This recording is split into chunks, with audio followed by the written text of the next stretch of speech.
ये हमारा टॉपिक है वो एक बेसिक क्वेश्चन पे है कि जो यूनिवर्स है उसकी तख्लीक कैसे हुई, उसको क्रिएट कैसे किया गया। इसमें सबसे पहले जो हैं वो हैं ग्रीक की कंट्रीब्यूशन। वैसे तो मेसोपोटामिया और इजिप्ट इनके भी फिलोसफीज़ थे, लेकिन वो टाइम के साथ ज़ाया हो गए। इनकी ज़बान कन्वर्ट ना हो सकी और वो ज़ाया हो गई। तो इसलिए जो ग्रीक का कंट्रीब्यूशन है वो ज़्यादा हो गया। सबसे पहले इसमें जो फ़िलोसफ़र हैं वो हैं थैलेस, या कुछ लोग इसे थेल्स भी पढ़ते हैं।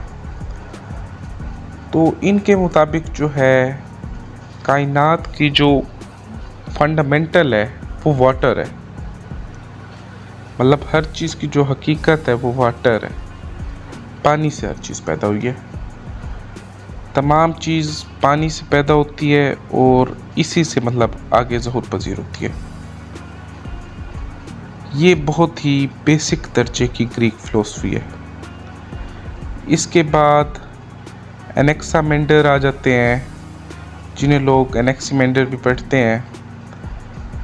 इनके मुताबिक जो असल हकीकत है ना वो है अपायरन, मतलब कि बाउंडलेस होना। जो लामहदूद और गैर मुतय्यन हकीकत है, तमाम जो क्रिएशन है उसका वही सोर्स है। जो बाउंडलेस है ना वही तमाम क्रिएशन का सोर्स है। इसके बाद जो अगले फिलोसफर हैं हमारे वो आ जाते हैं एनेक्सीमेनिस। तो उनके मुताबिक जो एयर है, एयर जिसे हम देख नहीं सकते, सिर्फ सेंस कर सकते हैं, एयर, यही बुनियादी आंसर है। यही बेसिक डेफिनेटिव है कायनात का।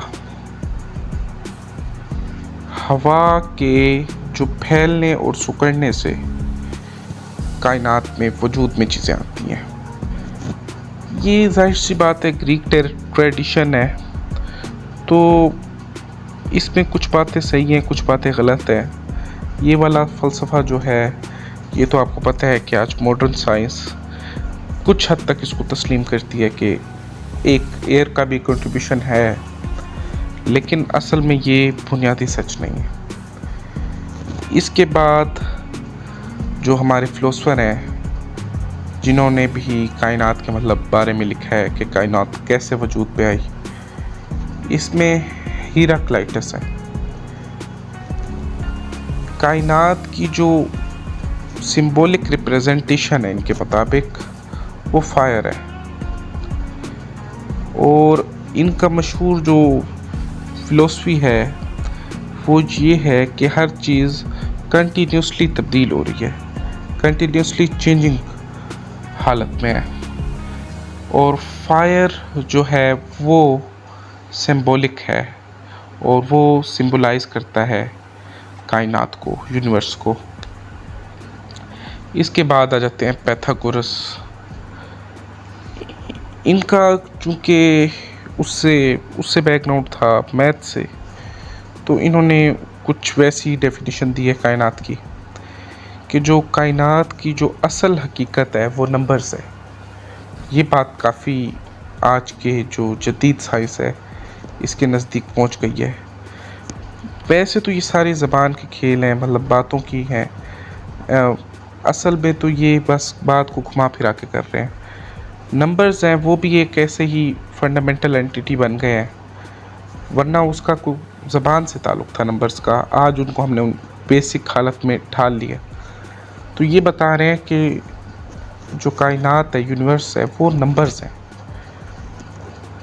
जो इनके नज़दीक है कि जो मैथमेटिक्स है वो यूनिवर्स की रियल लैंग्वेज है, जबकि वो ख़ुद भी एक लैंग्वेज से अखज़ हुई है। बहरहाल जो अगले हमारे फिलोसफर हैं वो हैं पैरामेनिडिस, या फिर इसको पढ़ेंगे पैरामेनिडिस। तो इनके मुताबिक इनका बहुत ही रेडिकल सा आइडिया है कि जो सिर्फ होना है, यानी मतलब सिर्फ बीइंग है, जो हो गया है वही असल है। मतलब जो क्रिएटेड थिंग है वही असल है, सिर्फ होना इनके मुताबिक वो क्रिएटेड नहीं है, सिर्फ होना ही असल है। तब्दीली और जो हरकत है, मूवमेंट है और चेंजेस हैं, ये सिर्फ और सिर्फ हमारे सेंसेस का धोखा है, बस इन्हीं की इमेजिनेशन है। तो ये भी बहुत अच्छा इनका वे था एक्सप्लेन करने का यूनिवर्स को। इसके बाद जो हैं एम्पाडोकेल्स या एम्पाडोसेल्स, इन्होंने बताया है, ये तो जो ग्रीक का ट्रेडिशन है उससे काफ़ी करीब पहुंच गए हैं, कि जो दुनिया है वो इन बेसिक चीज़ों से बनी हुई है, अर्थ, वाटर, एयर, फायर। और जो मोहब्बत है, लव और हेट है, वो ऐसी ताकतें हैं कि इन अनासिर को, जो ये जो फंडामेंटल्स हैं, इनको जोड़ती और अलग करती हैं।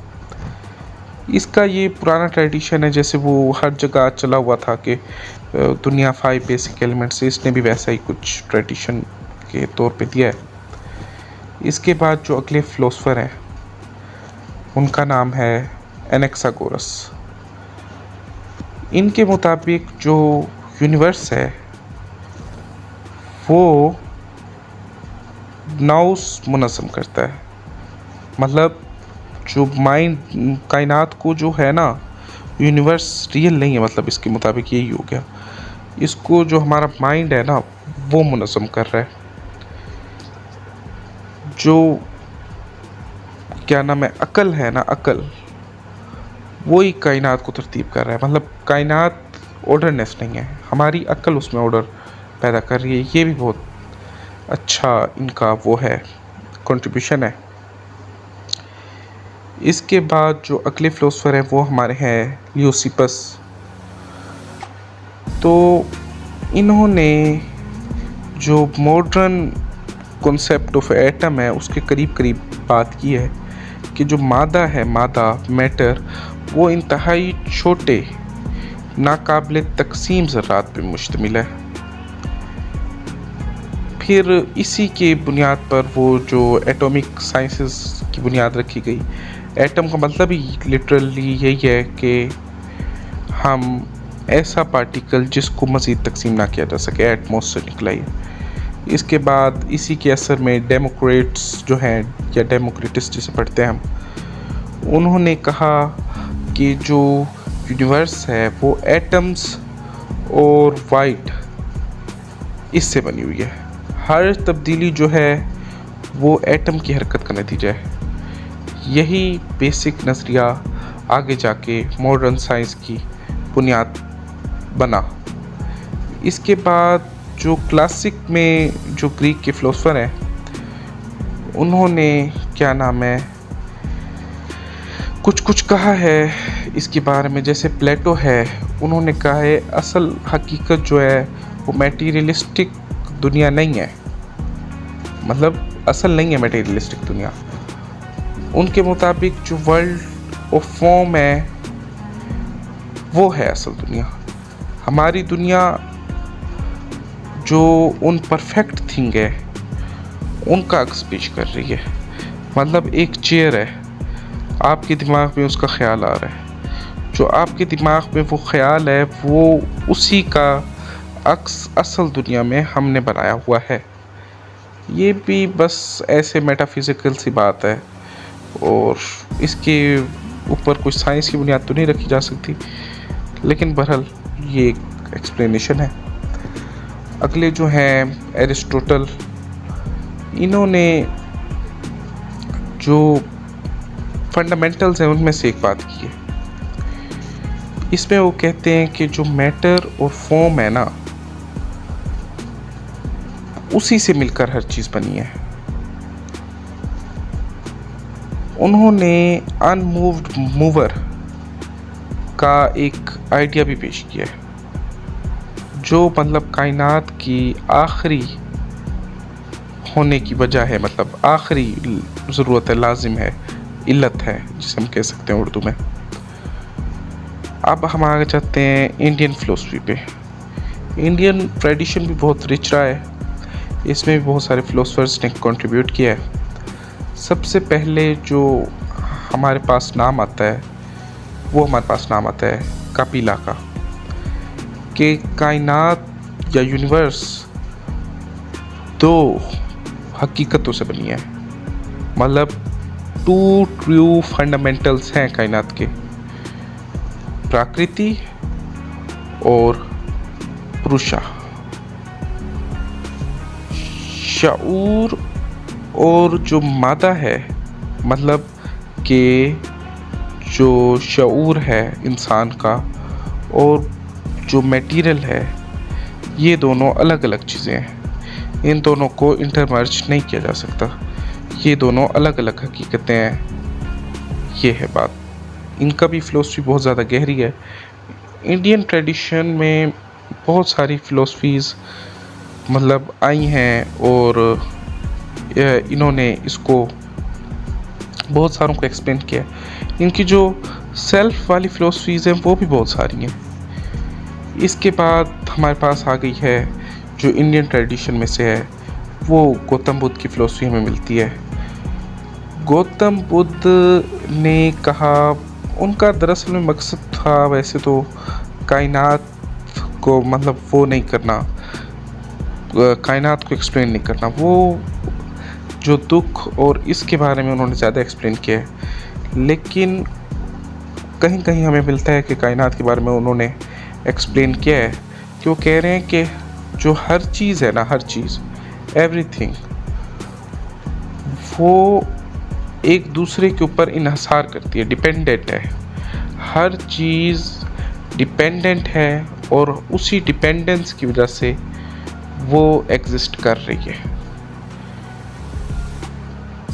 कोई भी परमानेंट और इमोर्टल जो है वो नहीं है।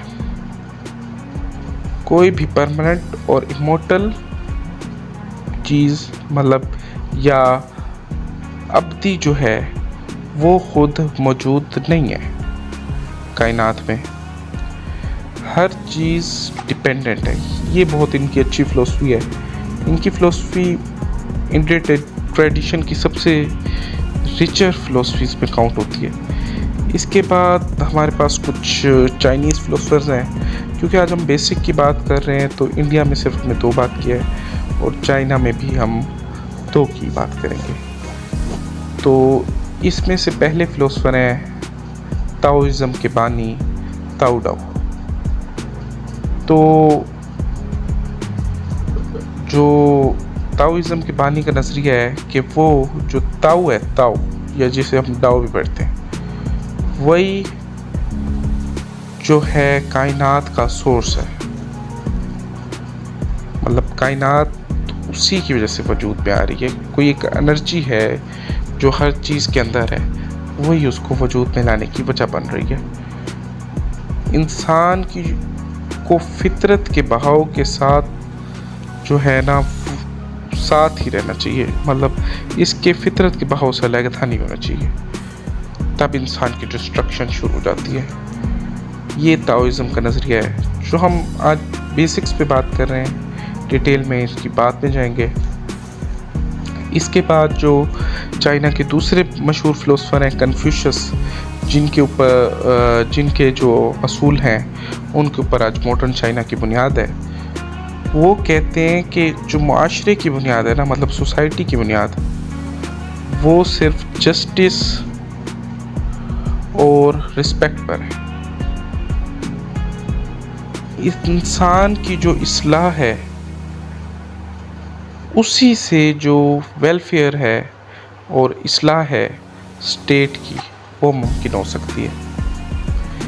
इनकी जो फ़िलोसफी है वो बेसिक तौर पे मेटाफिज़िकल और वो उस एस्पेक्ट को नहीं छेड़ती। इनकी फ़िलोसफी जो है वो सोसाइटल और प्रैक्टिकल बातों की तरफ है। इसीलिए चाइना में रिलीजन मतलब इतना स्ट्रॉन्ग होल्ड नहीं रखता इन्हीं की फ़िलोसफी की वजह से। इसके बाद हम आ जाते हैं इस्लामिक ट्रेडिशंस पर। इस्लामिक ट्रेडिशंस गोया के कुछ हद तक सेम ही है, लेकिन इनमें कुछ फ़र्क है।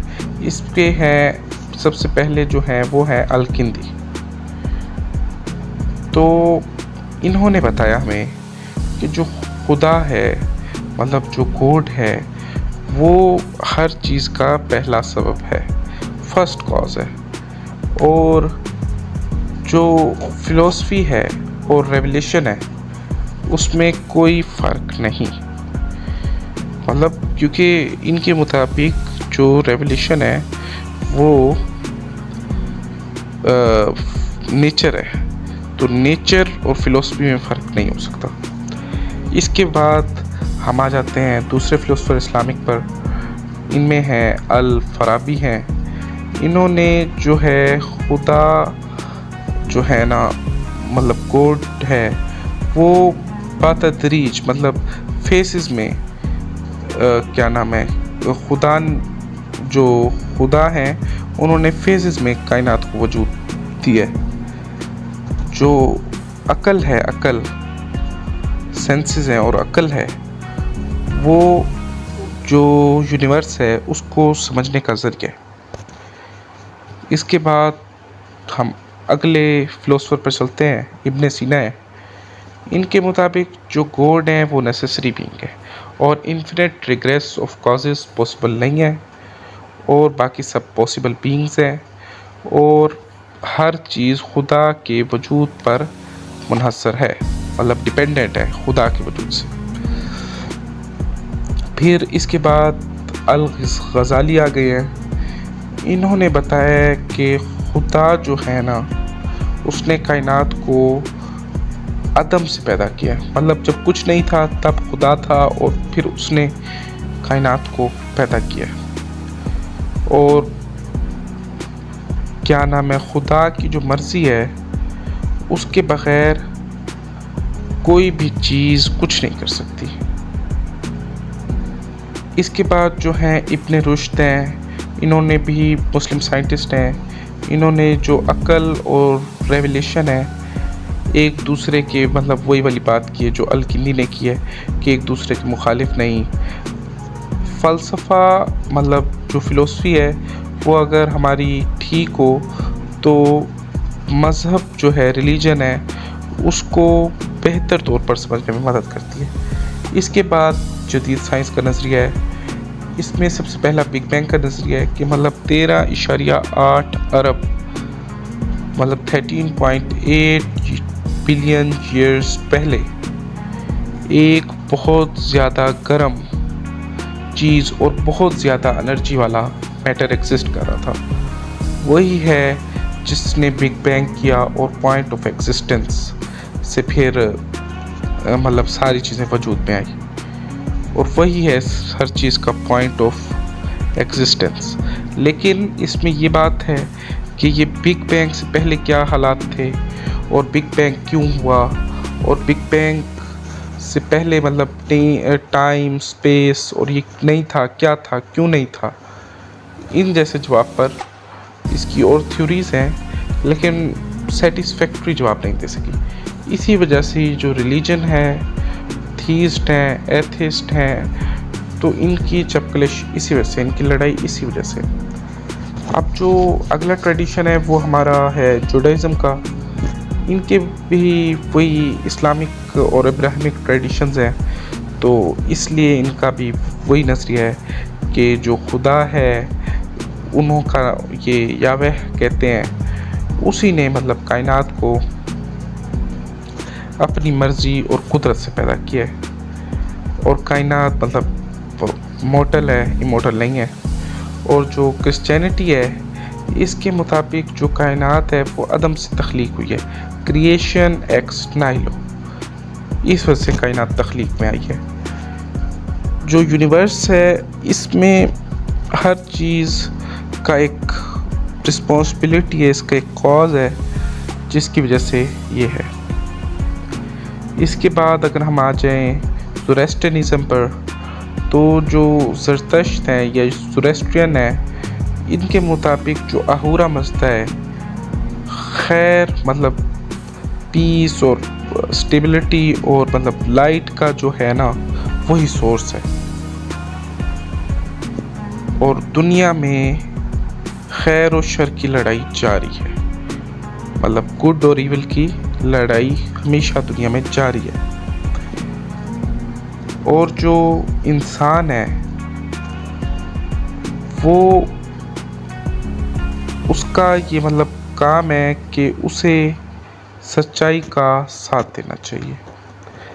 इसके बाद जो सिखिज़्म की फ़िलॉसफ़ी है कि इसमें उन्होंने बताया है एक ओंकार, मतलब वन गॉड, और जो कायनात है वो खुदा के हुक्म से वजूद आई है। इसमें भी इब्राहिमिक ट्रेडिशन का बहुत गहरा असर है, और जो हर चीज़ है उसी की मर्ज़ी के मुताबिक चलती है। तो इसके बाद कुछ हिंदू फ़िलॉसफ़ीज़ हैं जो मतलब रिलीजियस्टिक फ़िलॉसफ़ीज़ हैं, उसमें जो ब्राह्मा है, उन्होंने कायनात की तख्लीक की है। लेकिन इसमें भी दो ग्रुप्स हैं, एक है निर्गुण का और एक है सागुण का। एक कहता है कि जो कायनात है हम उसको मतलब कायनात का क्रिएटर है वो 9 क्वालिटीज़ के साथ है। एक कहता है कि जो कायनात का क्रिएटर है वो हर जगह मतलब आया हो रहा है, हर जगह ज़ाहिर हो रहा है। ये है दो बेसिक डिफरेंस है, एक निर्गुण और एक सागुण। उसके बाद अगर हम बुद्धिज़्म की मतलब वो देखें, वो तो हम पहले भी बात की है, जैसे गौतम बुद्ध की फ़िलॉसफ़ी थी। तो अब ये रियलिस्टिक फ़िलॉसफ़ी की अगर हम तरफ जाएं, तो वो कह रहा है कि हर चीज़ वही है, बिल्कुल सेम बात है कि हर चीज़ एक दूसरे पे डिपेंडेंट है। ये इनकी फ़िलॉसफ़ी है। इसके बाद हम अगर जैनिज़्म या जैन मत जिसको हम उर्दू में कहते हैं, उसकी फ़िलॉसफ़ी पर जाएं, तो वो कह रहे हैं जो रूह है, जीवा, उसको हम उनकी जो लोकल लैंग्वेज है उसमें जीवा कहते हैं, मतलब ज़िंदा, जीवित से निकला है जीवा, ज़िंदा। और जो अजीवा है, जो ज़िंदा नहीं है, वो हमेशा से वजूद में है।